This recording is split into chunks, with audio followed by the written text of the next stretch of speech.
आज हम जो हमारी बुक चली है लीनियर अलजेब्रा और मैट्रिसेस की यूजी सेकेंड ईयर के स्टूडेंट्स के लिए, उसमें हम एक नया चैप्टर शुरू कर रहे हैं। उस चैप्टर का नाम है eigen values and eigen vectors of a matrix. तो इस चैप्टर में हम देखेंगे कैरेक्टरिस्टिक इक्वेशन क्या होती है, आइगन वैल्यूज़ क्या होते हैं, आइगन वेक्टर्स क्या होते हैं, एक्सेट्रा। तो इस चैप्टर में मेनली न्यूमेरिकल प्रॉब्लम्स तो काफ़ी लेट आएंगी, तो पहले हमें कुछ थ्योरम्स का स्टडी करना पड़ेगा और इन सारे कॉन्सेप्ट्स को समझना पड़ेगा, क्योंकि ये थोड़े नए कॉन्सेप्ट हैं जो आपने अपने पिछले क्लासेस में अभी तक नहीं पढ़े होंगे। ठीक है, तो डेफिनेशंस के साथ आज का लेक्चर शुरू करते हैं। तो पहला हमारा कॉन्सेप्ट है डेफिनेशन, मैट्रिक पॉलिनोमियल।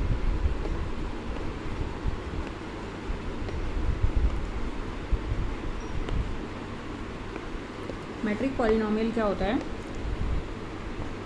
जिसमें जो कांस्टेंट कोफिशिएंट्स हैं वो कांस्टेंट कोफिशिएंट्स ना होके मैट्रिक्स हैं, constant matrices. a0 plus a1 lambda plus a2 lambda square plus an lambda की पावर n। लैम्डा कोई स्केलर है और a0 a1 a2 an जो है वो स्क्वायर मैट्रिसेस हैं ऑर्डर n की और सेम ऑर्डर की हैं। इसको जो है वो मैट्रिक पॉलिनोमियल कहते हैं डिग्री n का लैम्डा में, यदि an जो है वो नल मैट्रिक्स ना हो, लैम्डा n का कोफिशिएंट नॉन ज़ीरो हो, मतलब an जो है वो नल मैट्रिक्स ना हो, तो इसको लैम्डा में डिग्री n का पॉलिनोमियल कहते हैं, मैट्रिक पॉलिनोमियल कहते हैं। ठीक है, तो इसको लिख लेते हैं एक बार। Where a0 a1 a2 an are all square matrices of same order, ताकि उनका एडिशन कंपैटिबल रहे, इसलिए इनका सेम होना ज़रूरी है।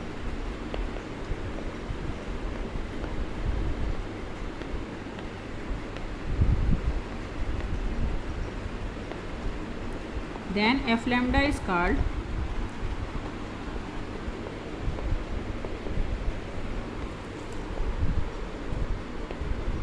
metric polynomial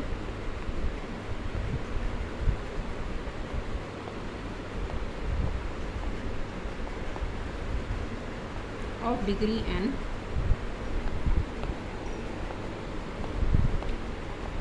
if an is not equal to null matrix। ठीक है, नल मैट्रिक्स यदि नहीं है तो इसको n डिग्री का मैट्रिक पॉलिनोमियल कहते हैं। नल मैट्रिक्स क्योंकि हो जाएगी तो लैम्डा की पावर n का कोफिशिएंट ज़ीरो हो जाएगा, तो वो हमें नहीं चाहिए, तो फिर इसकी डिग्री कम हो जाएगी। इसलिए डिग्री n का होने के लिए क्या चाहिए कि लैम्डा की पावर n का जो कोफिशिएंट है, ये जो मैट्रिक्स है an, वो नल मैट्रिक्स ना हो।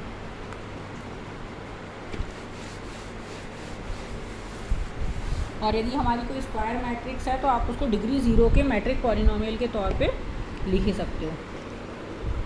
From above definition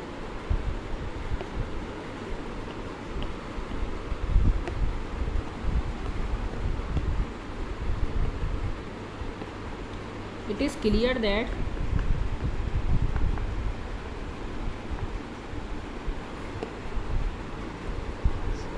any square matrix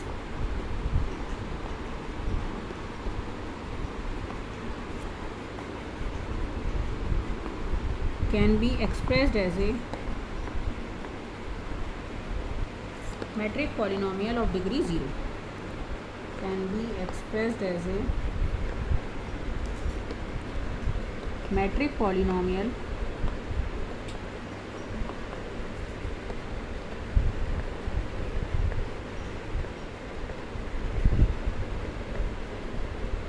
of degree 0। यदि कोई ए मैट्रिक्स है आपकी तो आप उसको ए लैम्डा की पावर 0 तो लिख ही सकते हो, तो मैट्रिक पॉलिनोमियल ऑफ डिग्री 0 तो हो ही गया। ठीक है, अब इक्वलिटी, दो मैट्रिक पॉलिनोमियल इक्वल कब होते हैं? Equality of two matrix polynomials.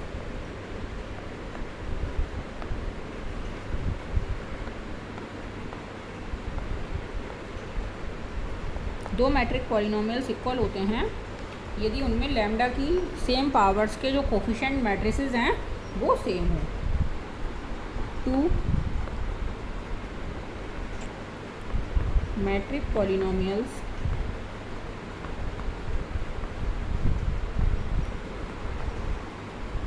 are said to be equal to each other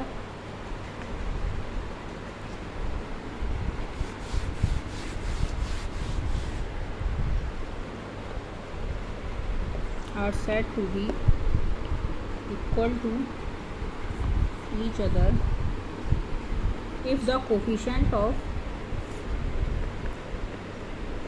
double if है ना, if the coefficients of like powers of lambda are equal। तो लैम्डा की जो दोनों तरफ पावर्स हैं उनके जो सेम पावर्स हैं, उनके जो कोफिशिएंट मैट्रिसेस हैं वो सेम है। Coefficient of like powers of lambda are same, है ना। जैसे कि सिंपल टू पॉलिनोमियल्स कब इक्वल होते हैं, जब लैम्डा की पावर्स के जो कोफिशिएंट हैं दोनों तरफ उनकी तुलना करते हैं जब हम, और वो इक्वल होते हैं तो वो दो पॉलिनोमियल्स इक्वल होते हैं। इसी तरीके से दो मैट्रिक पॉलिनोमियल्स तब इक्वल होंगे जब लैम्डा की जो लाइक पावर्स हैं उनके कोफिशिएंट मैट्रिसेस जो हैं वो इक्वल होंगे। सेम है जैसे कि नंबर्स के केस में होता है वैसे ही मैट्रिक पॉलिनोमियल्स के केस में। अब हम एक डेफिनेशन और दे रहे हैं, और वो डेफिनेशन है characteristic polynomial of a matrix की।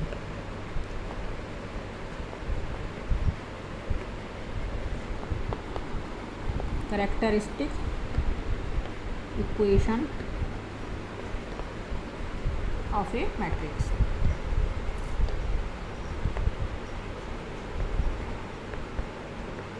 कैरेक्टरिस्टिक इक्वेशन क्या होती है मैट्रिक्स की? Let A be any square matrix of order N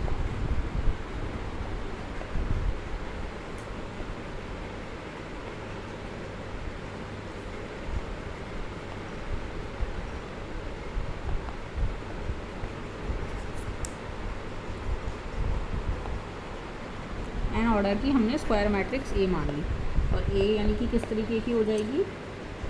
A11 A12 A1n, A21 A22 A2n, और ऐसे ही and so on AN1 AN2 and ANn। ये n बाई n ऑर्डर की स्क्वायर मैट्रिक्स है। अब आपको क्या करना है, यदि लैम्डा कोई इंडिटरमिनेट है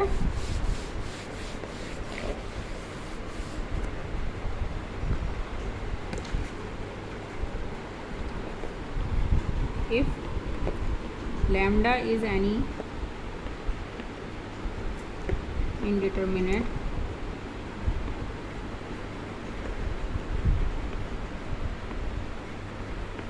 then the matrix A minus lambda I, ये कन्वेंशन है कि आप मैट्रिक्स A माइनस लैम्डा आई लिखें या लैम्डा I माइनस A लिखें, ये अलग अलग बुक में अलग अलग रहता है। तो कुछ भी लिख सकते हैं, माइनस का फ़र्क है दोनों में, सिर्फ A माइनस लैम्डा आई भी लिखा रहता है कुछ बुक्स में, कुछ बुक्स में लैम्डा I माइनस A भी लिखा रहता है। उससे अभी हमारा क्या रहेगा कि लैम्डा की पावर n का जो कोफिशिएंट है वो नेगेटिव रहेगा, और उस केस में लैम्डा की पावर n का कोफिशिएंट पॉजिटिव रहता है, तो लैम्डा I माइनस A के साथ भी प्रोसीड करते हैं। तो ये अलग अलग बुक के हिसाब से अलग अलग हो सकता है, लेकिन उससे कुछ खास फर्क नहीं पड़ता। Then the matrix A minus lambda I is called the characteristic matrix of A।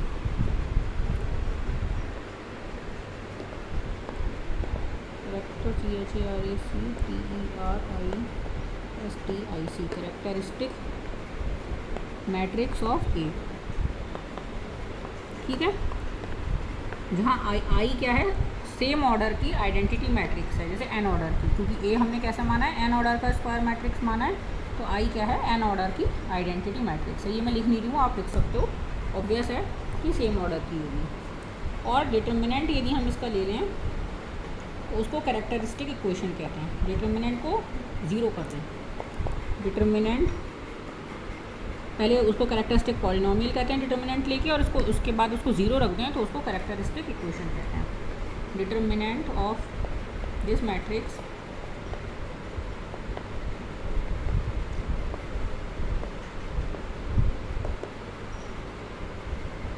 A minus lambda I,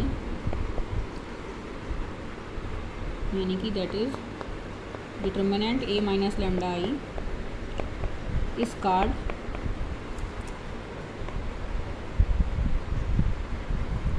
characteristic polynomial of matrix A.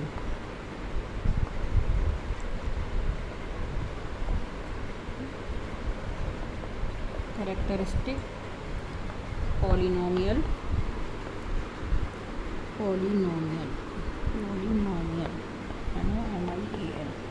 Polynomial of matrix A. ठीक है, थोड़ा थोड़ा सा फ़र्क आता जा रहा है टर्मिनोलॉजी में। यदि आपने इस मैट्रिक्स का डिटर्मिनेंट निकाल लिया तो उसको क्या बोलते हैं, कैरेक्टरिस्टिक पॉलिनोमियल। और फिर आपने इसको ज़ीरो के इक्वल रख दिया and equation a minus lambda I is equals का determinant is equals to zero, इसको बोलते हैं कैरेक्टरिस्टिक इक्वेशन। इसको आपने जब ज़ीरो के इक्वल रख दिया तो इसको बोलते हैं characteristic equation of matrix A. Card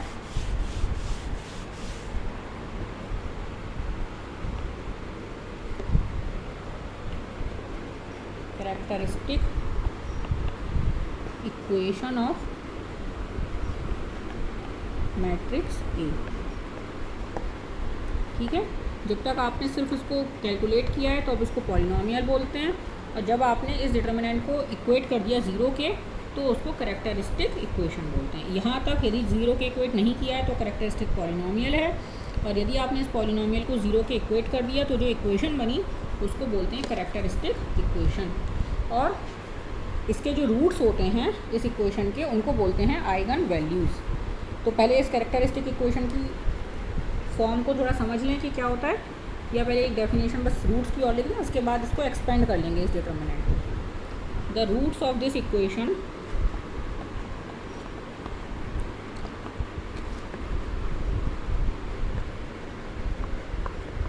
are called eigen values. कई नाम हैं इसके, आइगन वैल्यूज़ भी कह सकते हैं आप इन्हें, कैरेक्टरिस्टिक वैल्यूज़ भी कह सकते हैं।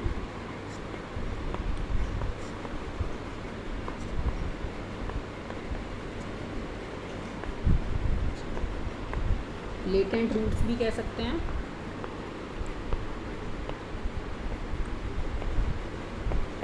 ये ऑब्लिक है सब, है ना, कुछ भी नाम कह सकते हैं ऑफ मैट्रिक्स ए। तो इस इक्वेशन के जो रूट्स हैं उनके ये तीन नाम हैं, और भी एक आध हो सकता है लिटरेचर में कोई और नाम भी, लेकिन मुझे फ़िलहाल ये तीन पता है। तो characteristic equation, characteristic polynomial and then characteristic roots, characteristic values, ये तीन हमने नए टर्म्स अभी पढ़े। अब हमको क्या करना है, हमको इस डिटर्मिनेंट को एक्सपेंड करना है। पहले ये मैट्रिक्स लिख लेते हैं, ए माइनस लैम्डा आई मैट्रिक्स क्या होगी, और फिर इसका डिटर्मिनेंट निकालते हैं और फिर उसको ज़ीरो के इक्वेट कर देते हैं। हमारी मैट्रिक्स ए माइनस लैम्डा आई क्या हो जाएगी, हमारी मैट्रिक्स ए माइनस लैम्डा आई हो जाएगी A11 माइनस लैम्डा, क्योंकि लैम्डा आई में क्या है, सिर्फ डायगोनल एलिमेंट्स हैं, A12 A13 A1n ऐसे रहेगा, है ना, मैट्रिक्स है अभी। फिर A1 A21 यहाँ आएगा A22 माइनस लैम्डा, A23 ऐसी रहेगा एंड सो ऑन A2n तक, ऐसी चलती जाएगी गाड़ी। और नीचे आएगा AN1 AN2 AN3 and so on ANn minus lambda. Diagonal वाले एलिमेंट्स में से लैम्डा कट होता जाएगा, मतलब माइनस होता जाएगा, सॉरी कट नहीं माइनस होता जाएगा, क्योंकि लैम्डा आई आपको सब्ट्रैक्ट करना है। तो ये जो मैट्रिक्स आई आपकी, ये मैट्रिक्स ए माइनस लैम्डा आई आ गई। अब आपको इसका डिटर्मिनेंट निकालना है ना। डिटर्मिनेंट ए माइनस लैम्डा आई निकालोगे तो क्या होगा, डिटर्मिनेंट जो है वो लैम्डा की पावर n में एक पॉलिनोमियल बन जाएगा। लैम्डा की पावर n, पहले इसको आप एलिमेंट को पकड़ोगे और इस रो और इस कॉलम को छोड़ के फिर इस तरीके का एक माइनर आएगा, मतलब सब मैट्रिक्स आएगी, उसका डिटर्मिनेंट, फिर A12 और A13, ऐसी बहुत ज़्यादा लंबा कैलकुलेशन आएगी। लेकिन अल्टीमेटली क्या रहेगा, वो लैम्डा की पावर n में एक पॉलिनोमियल रहेगा, और उसमें लैम्डा की पावर n का कोफिशिएंट क्या रहेगा, -1 टू दी पावर n। ये सारे जो डायगोनल एलिमेंट्स हैं वो गुणा हो जाएंगे, और लैम्डा की पावर n का कोफिशिएंट रहेगा आपका -1 टू दी पावर n। और जब आप इसको ज़ीरो रख दोगे तो इसको बोलेंगे कैरेक्टरिस्टिक इक्वेशन, जैसा कि अभी मैंने आपको पहले बताया था। Characteristic equation of a, matrix A. ठीक है, अब कैरेक्टरिस्टिक वैल्यूज़ तक हम इसके जो रूट्स आएंगे इस इक्वेशन के उनको बोलेंगे कैरेक्टरिस्टिक वैल्यूज़ या eigen values of matrix A. अब आता है कैरेक्टरिस्टिक रूट्स या eigen vectors, sorry characteristic roots तो आइगन वैल्यूज़ हो गई। अब आता है हमारा वेक्टर्स। आइगन वेक्टर्स क्या होते हैं किसी मैट्रिक्स के? Eigen vectors oblique characteristic vectors.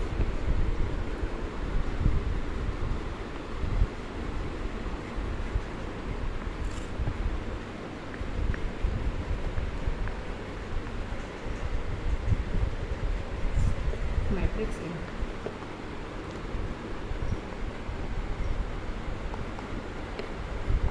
किसी मैट्रिक्स के आइगन वेक्टर्स क्या होते हैं? लेट ए जो है वो A I J n by n order की मैट्रिक्स है हमारी, एंड लेट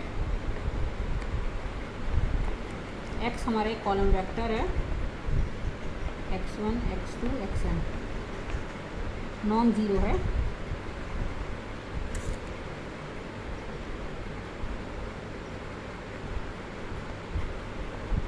ये column vector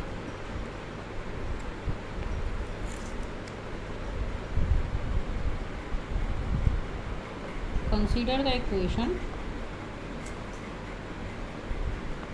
ax is equals to lambda x where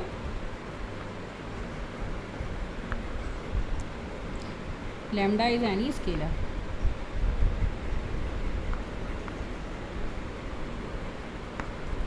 x is equals to 0 इसको हमेशा सेटिस्फाई करेगा, इसका ट्रिवियल सॉल्यूशन रहेगा नल वेक्टर, तो वो तो रहेगा ही। तो उसका वो हमारे ज़्यादा इंटरेस्ट के लिए पॉइंट ऑफ इंटरेस्ट नहीं है उसमें हमारा ज़ीरो वेक्टर में।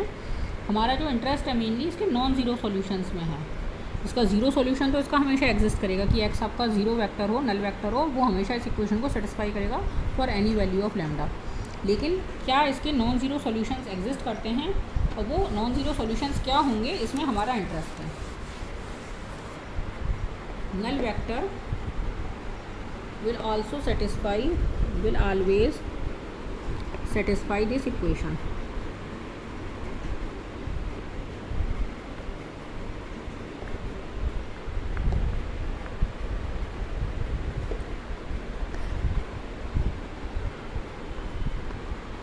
ठीक है, अब जो इसके नॉन ज़ीरो सॉल्यूशन आएंगे तो वो जिन जिन लैम्डा के करस्पॉन्डिंग आएंगे उन लैम्डा को बोलते हैं आइगन वैल्यूज़, और उन नॉन ज़ीरो सॉल्यूशंस को बोलते हैं eigen vectors. A value of lambda, क्योंकि इसके नॉन ज़ीरो सॉल्यूशन मिलने के लिए क्या होगा कि ए, इसको जब एक तरफ ले आए आप इस इक्वेशन को, तो क्या हो जाएगी ये A x minus lambda x is equals to 0। इसको आप सब कुछ एक तरफ ले आओ, और एक्स को यदि हम राइट में कॉमन ले लें तो आप इसको इस तरीके से लिख सकते हो A minus lambda I x is equals to 0। अब ये आपकी होमोजीनियस इक्वेशन बन गई जो हमने अभी लास्ट चैप्टर में कवर अप किया था, system of homogeneous linear equations, जहाँ ए माइनस लैम्डा एक मैट्रिक्स है, एक्स एक कॉलम वेक्टर है और राइट हैंड साइड में 0 वेक्टर है आपके पास। तो ये system of homogeneous linear equations बन गया। तो इसका नॉन ज़ीरो सॉल्यूशन एग्जिस्ट कब करेगा? इसका नॉन ज़ीरो सॉल्यूशन एग्जिस्ट तब करेगा जब इसकी रैंक जो है वो n से कम हो। ए माइनस लैम्डा आई की रैंक जो है वो नंबर ऑफ़ अननोन से यानी कि n से कम हो, और नंबर ऑफ़ अननोन से n से कम होने के लिए क्या होगा, इसका डिटर्मिनेंट 0 होना पड़ेगा। और इसका डिटर्मिनेंट 0 होने का मतलब क्या है? ए माइनस लैम्डा आई का 0 डिटर्मिनेंट होने का मतलब है कि लैम्डा क्या है? Eigen value. क्योंकि अभी हमने आइगन वैल्यू की क्या डेफिनेशन दी कि इस इक्वेशन के जो रूट्स होते हैं उनको हम उन वैल्यूज़ को लैम्डा की आइगन वैल्यूज़ ऑफ ए कहते हैं, है ना। तो ये सारी चीज़ें रिलेट हो रही हैं ना अब आपस में। और उस नॉन ज़ीरो वेक्टर को जो इसका सोल्यूशन बनेगा उसको बोलते हैं eigen vector corresponding to that eigen value lambda. समझ गए? अब ये बोलने में तो बहुत जल्दी हो गया, लेकिन लिखने में मुझे टाइम लगेगा। Will always satisfy this equation, और a non zero vector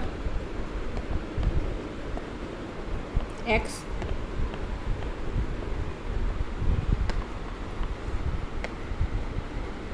which satisfies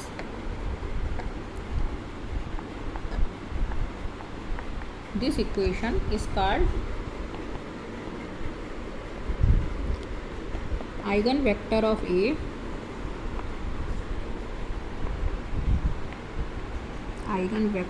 A corresponding to eigenvalue lambda.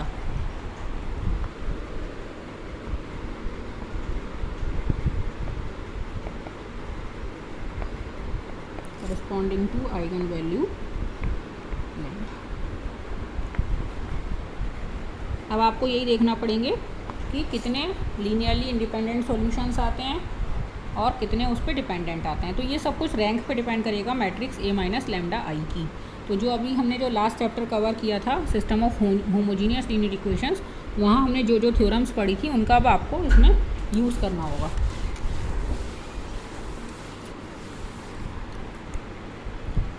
ठीक है।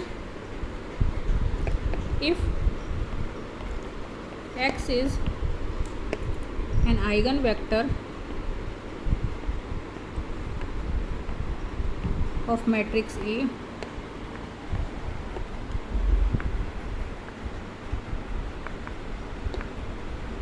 corresponding to eigenvalue lambda,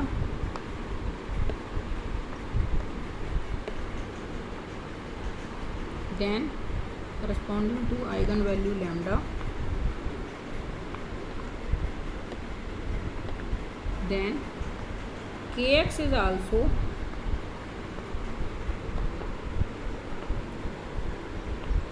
eigen vector of A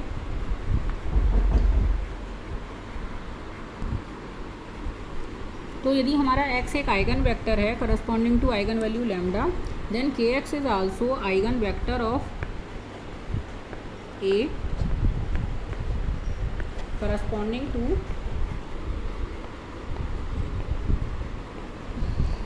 same eigen value lambda, same eigen value lambda. ठीक है। के x के क्या है, कोई स्केलर है। तो यदि x एक आपका आइगन वेक्टर है करस्पॉन्डिंग टू लैम्डा, देन के x is also an eigen vector of A corresponding to same eigen value lambda. तो कैसे प्रूव करेंगे, x आइगन वेक्टर है ना, तो x इस इक्वेशन को सेटिस्फाई करेगा, A x is equals to lambda x. अब यदि हम ए के एक्स निकालें तो क्या हो जाएगा, के स्केलर है बाहर आ जाएगा, तो ये हो जाएगा के ए एक्स की जगह आप लिख सकते हो के लैम्डा एक्स। लैम्डा और के दोनों स्केलर हैं तो इंटरचेंज कर सकते हो आप इन्हें, तो आप इसे लिख सकते हो लैम्डा के एक्स, यानी कि A K x is equals to lambda K X आ गया, यानी कि K x is also an eigen vector of A corresponding to eigen value lambda.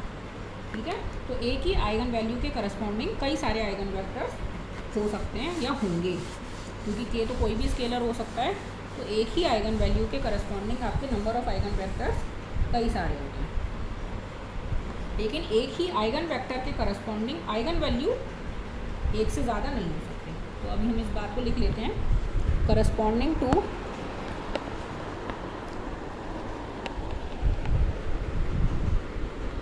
N eigen value of matrix A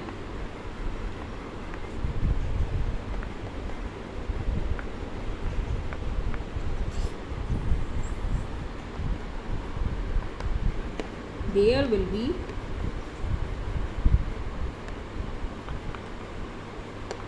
different eigenvectors of A.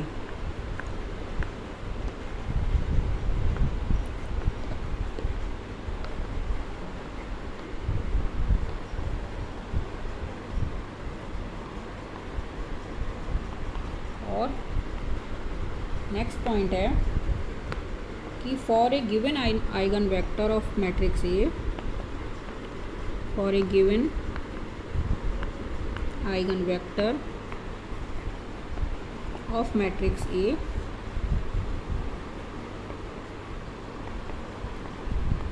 there will be only one eigenvalue of A.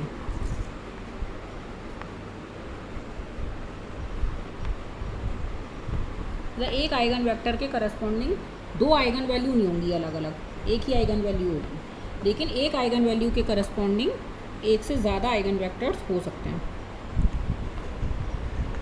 ठीक है।